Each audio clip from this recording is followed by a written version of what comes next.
Thank you all, and thanks to the National Bridge Preservation Partnership for the opportunity to present on continuous galvanized rebar, as the presentation said, deformable galvanized rebar. We've had the opportunity to present in some of the other regional partnerships, so this is a great opportunity to show this again for the group here. Good, okay. Anybody remember these guys? Yeah. Anybody remember what the car is? Actually, not a trade. The Ford Grand Torino, right. So you don't see it around much, and there's a little bit of a reason why. If you look back at the history of automobiles, you look at corrosion issues, and the mantra for this vehicle was it's hard to have confidence in a vehicle that's rusting on the showroom floor. This was a notorious vehicle, and you're looking at the most extensive group of folks that specify sophisticated coatings in the world. GM, Ford, those guys. And the technology used back then wasn't good enough to protect the cars. But if you look at what's happening today in this model, you can see what helped that, and that was automotive galvanized steel. So automotive galvanized steel in the 70s was virtually in the just under a couple million pounds per the year done. As more modern cars and more modern technology came available, automotive galvanized sheet became available, and you see it today and everywhere, and you see the little dip in the recession there, but since then it's even just skyrocketed more with China and the other foreign countries coming online with galvanized capacity. So the galvanized capacity in the automotive industry solved a huge problem, and we're seeing that with other OEMs and programs today specifying long life galvanized coatings. How that applies today for our product is because it's galvanized rebar and it's a different grade of quality. But there's other ways to prevent corrosion in rebar, and everybody has a different philosophy in how to do that. Whether it's reducing permeability, controlled compaction, or using different additives in the concrete to delay that onset of corrosion.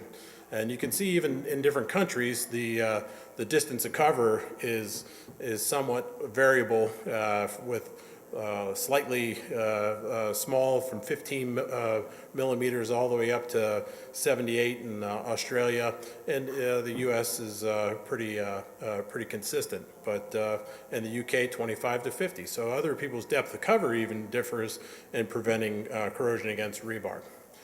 We're all familiar with the typical model of corrosion of rebar and what happens with the chlorides and the matrix of diffused products getting into the rebar and causing this spalling. But what doesn't get publicized is the expansiveness of that corrosion. So that expansiveness can cause compression. It causes this delamination, and as you can see in the rebar and the picture there, you get depth of cover where you have corrosion and spalling reacting. Of course, the galvanized hammer looks pretty darn good up there.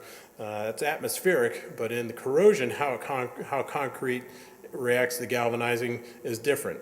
These are some other real-world examples of whether it's spalling or cover or even just difficult areas to fix, and how concrete can wreak havoc with corrosion. With galvanizing, and this slide shows, the expansiveness of those products is not nearly as great. As a matter of fact, it's way more than less than half of that. You can see the examples in here in the crack with black plain and black deform, which is rebar, is at the bottom of the slide down here. And the uncoated is on the top up here. So your crack control, your compression and stress becomes greater with the uncoated products. This is what happens with the galvanized rebar as it slowly dissipates over time. Galvanizing is going to corrode at 1/30th of steel, so in the byproducts of corrosion for galvanizing are very small, and they diffuse through the concrete matrix. And as you can see from left to right, from the surface to the depth, that it's actually moving through the concrete. A couple case histories for hot dip galvanized in 1973 for an Athens bridge that's still in place. A more recent project where we use galvanized beams, galvanized rebar in Jessup Bridge in Iowa for a 100-year life design. And an auto route 40 in Montreal. That's a CRP, a concrete reinforced rebar in a nice long stretch. It's like 5 or 6 miles. As we know, the National Bridge Inventory today, there's well over 600,000 bridges, and these statistics are about 2 years old instead of last year's version. So they're close, but not 100% accurate. So majority of them obviously have no protection. And what's out there for protection is mostly epoxy. So that percentage is the greatest percentage of protection out there, with a little bit of galvanizing out there. 41 states participating, over 1,200 bridges. So there is good data out there, long studies, bridges in the 60s still active, and bridges certainly like the Tappan Zee Bridge, where they're specifying as much as 60,000 tons of rebar. So you got a good range of product, just not as much as the epoxy was. There's a small percentage of polymer, and then there's certainly cathodic protection, which is pretty well known down here in Florida for protecting. Just how galvanized rebar works, it just works a little on the outside instead of on the inside. We got an anode on the product, they have an anode on the outside of the rebar. But if you look at that percentage is only about 15%. So out of what's out there, 15% is protected. And certainly there's applications where some are needed more than others, but that's a pretty small percentage for protection out there. So what are we talking about today? It's galvanized rebar, so continuously galvanized rebar. So we're taking the automotive sheet process and applying it to reinforcing bar. And we're providing a durable, flexible coating that you can fabricate after galvanizing. Any fabricator can fabricate it with a pure zinc layer that increases the corrosion initiation threshold at a reduced cost. And we'll get into these details a little bit by little. But the design specifications are for 1094 for the continuous process and 1055 for a dual coat process, which there's 2 types of the dual coat. Type 1 for a metallized system with an epoxy over top of it, and type 2 for our continuous grade galvanized with an epoxy overlay on top of it. And the benefit of the dual coat is that you get the epoxy. If you nick it or scratch it, then you have protection from the surrounding zinc beneath it. So you aren't going to get that peeling, that spalling, that active corrosion beneath that layer. Getting back on the hot dip galvanized and the continuous galvanized, what we've taken is existing technology out there in the automotive sheet, like I said before, and applying that proven protection to an innovative process. So we've taken the line, and I'll show you videos shortly here, and we've been able to leverage that material in the existing distribution market, whether it's locating near steel mills, distribution centers, and able to get that into independent fabricators, which before you have to rely on the networks out there to fabricate. But now anybody can take this bar and without special equipment and form it in place. So that increases your number of people that can fabricate instead of relying on a smaller percentage of people out there. So this rebar can be stocked in long lengths. We can do mill lengths up to 60 feet, or some mills even roll up to 64 feet. So our process doesn't discriminate. It can do long or short, as little as 20 feet or as long as 64 feet, or whatever they're making in the mills today. Changes on the fly can be addressed now because you can have a product in inventory that anybody can fabricate, and it can be bent in the field as well. So no special equipment again no special rolls needed to bend the material, and what you have is a seamless supply of product out there in the marketplace, which will reduce costs. So we'll go through the process step by step from receiving a truckload and then furnish your product out in the marketplace. I turned down the music. I didn't like it, so. So Galvabar, this is a product being bent out for us to show it.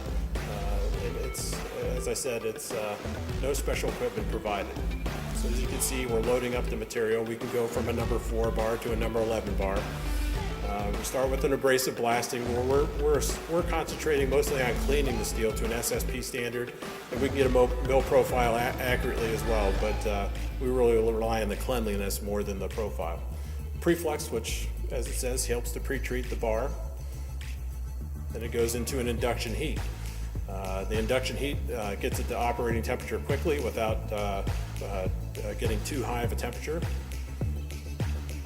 And then we're into the galvanizing process where it enters a basin, it's flood coated, and it achieves the temperature of the zinc, and it's automatically formed. So in less than 10 seconds through the process, you have and through the galvanizing process, you already have an automated coating. So we can do about, even the number 4 bar, about a truckload in less than 2 hours. And number 11 bar, we can do a truckload in probably half that time. So the bars are easily handled afterwards after a passivation and quench, bundled, and they're ready for installation. It's that simple. No cure time, it's already cooled down and done and ready for the job site. So from our supply to the fabricators, straight to the job site, you have a galvanized rebar available in the marketplace.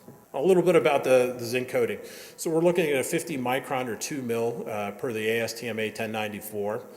That's an equivalent corrosion to the 3.4 or the zinc iron alloy and the traditional hot dip type 2 coating, the formable grade.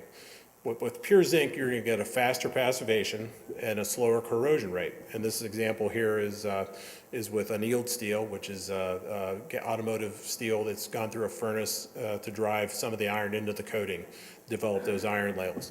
So in the initial pouring of concrete, it's aggressive, so it's going to attack that. It's going to attack that zinc, and it's going to attack zinc iron more aggressively than it is pure zinc. So pure zinc is going to corrode half or 1.7 times less than zinc iron, or less than a half a micron for pure zinc, or 1.18 microns for an annealed. And you can see the mills in the same. Study based on that is from Sergey presented in NACE. You can kind of see a curve over here, 10 ohms and 10 to 1. You got a dotted line for one and a dashed line for the other, which is setting up that 1.7 times corrosion distance for the phase current density. What our coating structure looks like under a photomicrograph, pretty boring. You see a ternary layer of iron, aluminum, zincate at the base. 0.2% aluminum in our coating is enough to starve the iron levels to grow to the surface. So in a traditional hot dip galvanized coating that we have over 40 plants providing, the iron levels grow from the gamma, delta, zeta to the eta. The eta is the pure zinc layer, and every layer down into the steel gets a little bit more iron in that. That makes that structure brittle, and it's much thicker coating.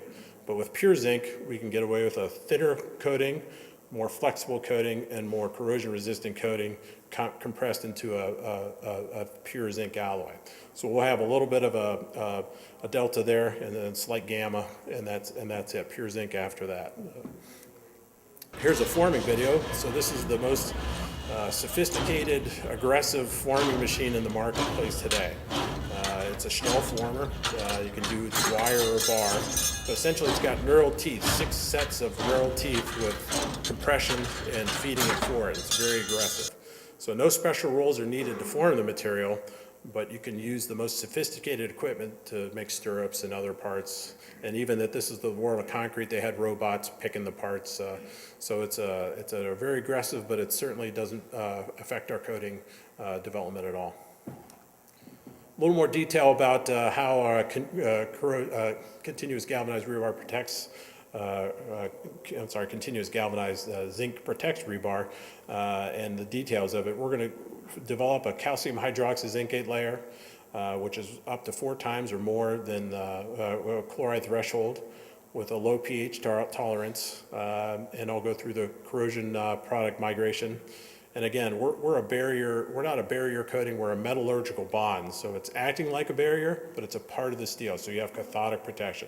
The service life model, as we showed and demonstrated before, the black bar corrodes and creates stress, but with galvanized, the product migration, you're going to have that protection at that surface, so you're not going to get that stress and that cracking. So at that time, you can see under it says 2 to 4 times. That's based on the traditional hot dip galvanizing models when you have tests that are inconsistent. So you have a product that's done in a lot, heat base, and different times, and a lot of long lead time based on that.